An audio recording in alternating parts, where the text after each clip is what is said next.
You're probably asking yourself, why am I looking at this miniature Godzilla in this ugly red station wagon? Well, it leads to this model here, which you probably read in the title anyways. So, this is made by Street Weapon, and it's of a Stagea R34. That red picture is what Wikipedia says R34 Stagea is, but people are customizing that to look like an actual Skyline GTR 34. They're grafting on a new front end, it looks like.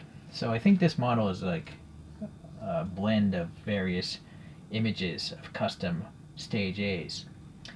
So the rest of Wikipedia said that the R34 Stage A was sold between 1996 and 1997.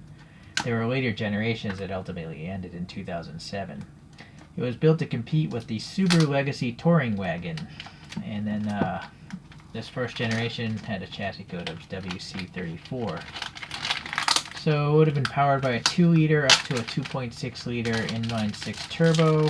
That's the top end engine, and making 276 PS, somewhere around 280 horsepower, I guess. Rear-wheel drive or all-wheel drive. Okay, so that's all Wikipedia is telling me, and again, it could all be wrong. Street Weapon. I think I have another model from these guys. Maybe it was like a Civic. I forget. Sorry. On the back, not much to it. It's unlicensed. There's nothing about Nissan or anything like that. I guess it doesn't need to be licensed because it's not a real car, right? Nissan never sold anything that looks like that, to my understanding. Why does it say Ghost Player? Maybe that's the designer of the CAD model? Not sure. The lid, very loose. I guess we can get Godzilla out of there. Alright, so the base here has got a nice photo etched piece of metal, and the etching away is all the lettering there, and it's relatively shiny, although stained with oil now. And there's a scratch in it as well, so that's, or maybe it's not a scratch, it's some sort of weird residue. It left a line there. Alright, but you can read all the stuff there, and this apparently is limited to around 1,000 pieces. That's probably of this color. There's other colors, I'm sure. The base is all plastic, but it's got a nice little texture on it, like it's a carbon fiber texture, and it's got a little dotted red line going around it. So it's a pretty cool base. There's 2 screws holding it together onto the car, and I don't see any tow hooks or anything like that. I don't see any even metal wiper blades, so I think I can take this off the stand with pretty, well, I don't want to even say it because I'll end up damaging it if I say I won't damage it.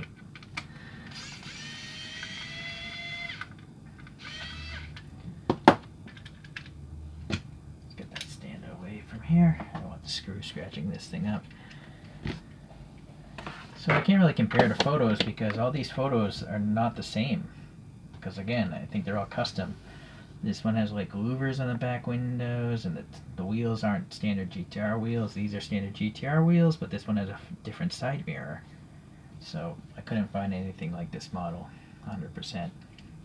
So let's just start with the model then. It seems like we have a metallic blue finish. This blue looks very familiar to other Skyline GTRs. And yeah, I'll start with the top for some reason, or no reason at all really. It's got these rails for the roof racks or whatever, and it seems to be a separate plastic piece. There's a little black paint here for the rain gutters as well. The rear wing seems to be a separate piece as well. Yeah, seems alright. There's actually air passing in front of it, so that's neat. As mentioned, the wiper blades are just part of the plastic molding, but they do seem to be painted black, and they are raised, and the black out of the window looks okay. A little bumps for the wiper fluid, and a little imperfection in the clear coat there, right at that angle, but in general it seems to be pretty nice, the clear coat. There's no major orange peel. It's got some sort of graphics for hood latches, those flush hood latches. They're kind of like, I don't know how you describe that. It's a bigger diameter on one side than the other. That actually has height to it. So I kind of feel like, because they are so high, those might be photo etched pieces of metal glued to the body. Yeah, there's like some sort of sticky glue residue, I think. Anyways, probably want to leave that alone or it'll fall off. Okay, let's go to the front here. Get a better angle. Alright, so there's a GTR. It's a foil sticker or decal or something in there. There's a fine grill texture in here. That looks good. This is a metal photo etch piece here. So that's, I'm going to guess, mimicking an intercooler. And what's cool is I think these slots are actually passing air. And, you know, those would be the little fins of an intercooler back in those slots. So it's very realistic looking. I like it. That fine texture also in here and here, and I think maybe these are separate plastic pieces because there's no paint running. You know, it's perfect because I think it's literally a separate piece. Same up there. Even in here, I think these are separate plastic pieces because this one looks a little crooked. That one looks a lot better. And very nice. A clear orange turn signal here, so you can see the light bouncing around in there, right? So that's pretty realistic. The headlights, get a different grip on this thing. Yeah, nice depth to the light buckets back there. And I'm just looking at the right one. Yeah, there's a little light bulb there, maybe in there as well. And then some like striations here on the back side of this surface here. So it's a pretty realistic looking light bucket, right? So I like it. Very cool. Chin spoiler, yeah. Got a little depth here. Oh, separate piece, obviously. Might not want to do that. Just a blank plate, though. Kind of a shame. It actually looks like it's a photo etched piece of metal based on how thin it is. If it was plastic, it'd be thicker than that. So it's strange that they would go through the trouble of adding a piece of metal there, but not have anything printed on that piece of metal. So. The thing came in a plastic wrapper. I'm wondering if there's decals, but no, there's no decals in this box, so that's too bad.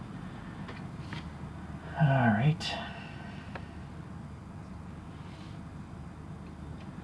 Go to the side. Let's start with this front wheel.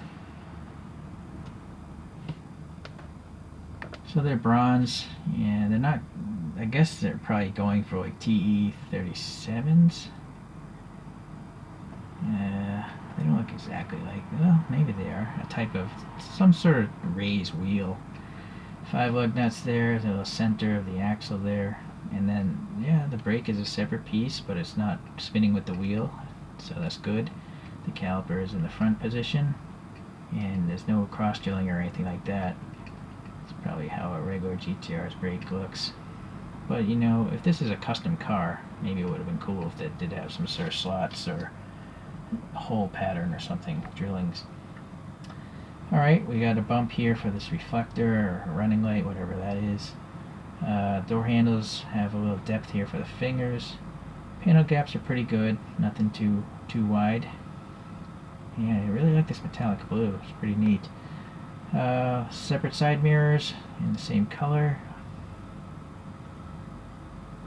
I think that's rigid plastic, it was just moving on the peg. Just holding it in the window there. And you can see there's a separate foil sticker for the reflectivity. You can also see the base of this thing is not pushed in enough. Hold on here. I'm going to have to fiddle with that later. Alright, so the blackout of the window there, it's actually molded as well, so that's pretty good. Rear wheel, and the calipers in the front. There's a little slop in there, but whatever, it's fine. Okay. Panel gaps are good. These rails are pretty neat, how they have air under them. The rear wing going on the bottom is a very thin wing. Pretty nice. I don't like these defroster lines. They're so thick, like there's just no reason to even add them if they make the model look worse. I mean, I don't understand why these companies do this. It's like they go look at a car, guys.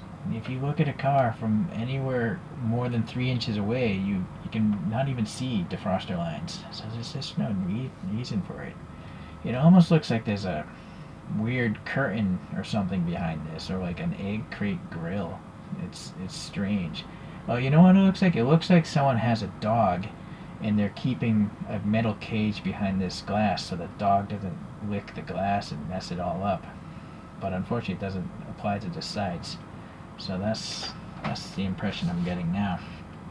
Alright. Well, the wiper blade here, yeah, raised, painted black. Seems alright. And then we have a foil sticker for the Nissan badge. Unfortunately, it's not centered. You know, the license plate looks centered. Again, it's weird. Why would you have just a separate piece of a blank plate? No decals included. But yeah, that should definitely be over there more, right? Under this. Oh well. What does that say? R. It almost looks like RT. I can't zoom in anymore. This is 4 times. Looks like RTCM Ratatouille. I don't know. You guys might be able to read it. I'm looking through a mobile phone screen, so I can't see much. Alright, 260 RS. Huh. Well, I guess that's the 2.6 liter inline-6 turbo. Alright. And then, what does this say? I don't know. Maybe there's like a company that specializes in doing this modification, and that's what these things are. The modding house. Alright, these are some great taillights though. You know, look at the depth of the plastic. And I like how they have the cross hatching, the Fresneling on the back side, you know, like a real taillight has. And then the separation of the backup light here is really good. These must be the turn signals. This I couldn't see on any photographs of even a modified R34. Oh wait, I am seeing a photograph where this is chromed out. But a lot of the other ones is just red. Again, it's a custom car. So, exhaust tip here, I'm going to guess due to the thickness it's made of plastic, but this black paint right in the middle has got some depth to it, so that's pretty good. Alright. I forgot to mention the fuel fillers on this side. Let's go to the bottom. So it looks like it's probably a separate muffler. It's glued onto this plastic base here, and there's a screw here, probably one under there, and then one in the front. So 3 screws. We got some tire tread pattern. Pretty funky tire treads. I've never seen a tire like that, but then again, I don't look at tires as a hobby. Yeah, and it rolls. I don't know how you guys care about this. Hold on. What do you know? That's unexpected. I don't really expect models that look this good to roll. But this one does. So, street weapon. Maybe you want to look into that if that really matters to you. The problem is now, I was thinking about opening the interior, but I can't do it without removing this muffler. So we're going to have to go to the old school way. But before that, it is a shame that they don't write what the model is or who made it or anything like that.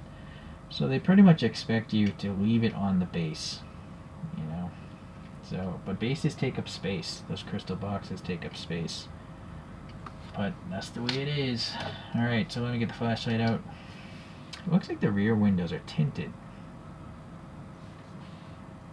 See? Yeah, those are definitely tinted. The front one, though, is not. You can clearly see the 2 lights, how they differ. So that's interesting, they went through that detail.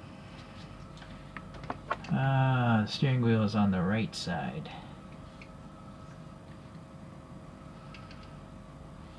I have to put this down on the table. Zoom in. Focus. Alright. So the center console, we got some molded details, typical of most diecast cars these days. They're above Hot Wheels pricing, that is. There's the shift boot, and an e-brake lever. The seats have some ribbing.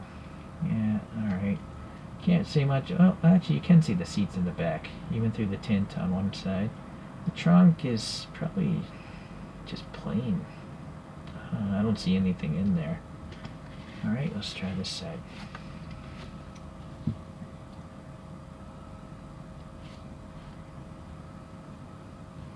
That's as good as I can focus it. Steering wheel. I don't see a logo in the steering wheel. I don't see anything in the instrument binnacle either. No gauges or anything. It's just like a flat surface. Alright. Oh well, the steering column has the turn signal and the wiper stalks and stuff.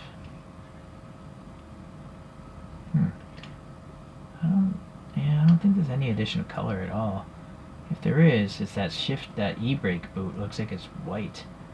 But I almost think that could be residue from crazy glue, like the vapor, because it's not really painted well. So I'm not sure what the deal is with that. The door panels, yeah, hopefully you can see there's an armrest and like a door handle and all that stuff. So again, yeah, typical interior of a model of this price. Unfortunately, this is no color though, which does happen from other brands at this price range. You know, Inno 64 comes to mind. Even Mini GTs costing a lot less are starting to have colorful interiors, so that's a bit of a letdown. But the exterior is more important, I think, than the interior, and it's almost flawless. Just, you know, that one little logo is off. That's a pretty minor issue. Tiny little clear coat problem there, but in general, this is a really nice paint job. Look up here, it's so smooth. And on the side of the body, also very smooth. There's no orange peel. Even if I shift the light. Yeah, it's a really cool paint job. Very impressive. Alright, well, let's get the coaster out and look at a couple other GT, well, Skylines of some sort. R34-ish vehicles.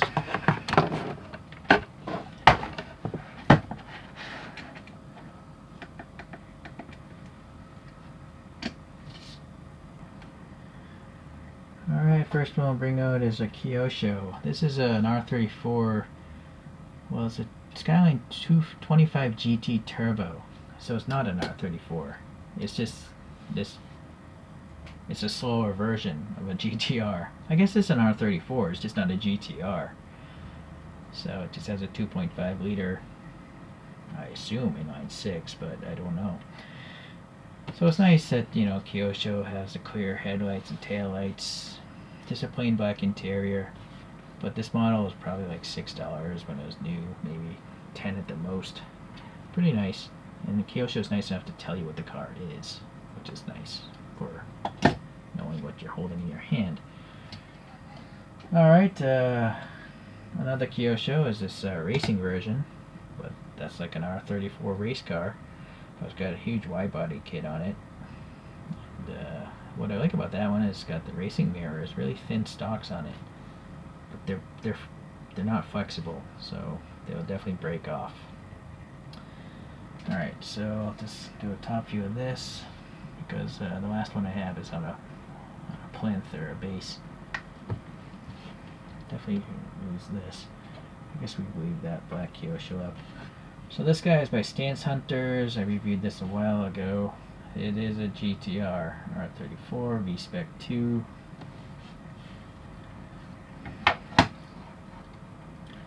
So now we're talking the same price range.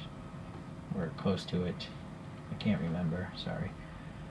And this is a nice metallic as well. A nice purple metallic. It's a well done vehicle. I'm looking at the inside. Yeah, what's nice about this Stance Hunters is there's actually a computer screen you can see right there. So you have a really nice interior on that Stance Hunters. But the exterior wise, very similar.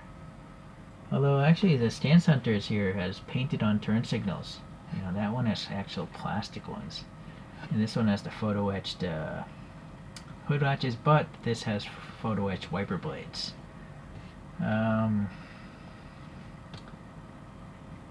Those would be, it's give or take really. I think overall though, this is probably better just because it has also a rear view mirror, which I didn't see. Oh, I apologize. There is a rear view mirror in this model. I just wasn't looking for it. But it's very detracting to see this giant egg crate grill. If you look very closely when this comes around again, there are defroster lines there, but they're very thin like a real car, so you can still see through the window easily. So just give it a moment and I'm going to hit focus on that rear window. Can you see it? Maybe you can't because it's a scale model and it's pretty far away now. So let me pull this up closer.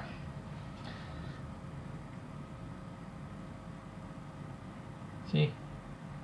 Yeah, that's a good set of defroster lines because the lines themselves don't even make sense.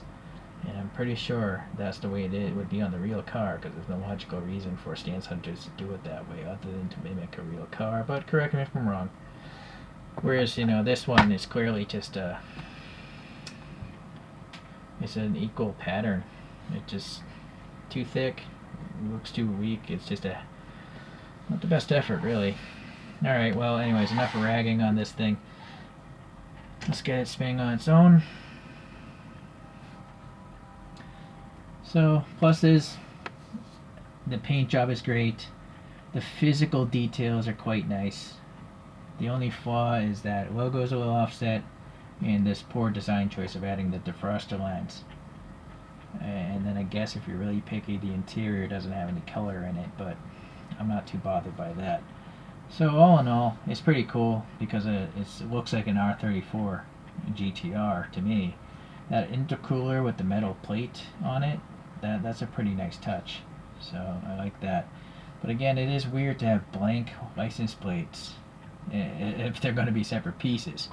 If it was just like a molded in plate, I can understand being a tampo of black, but strange.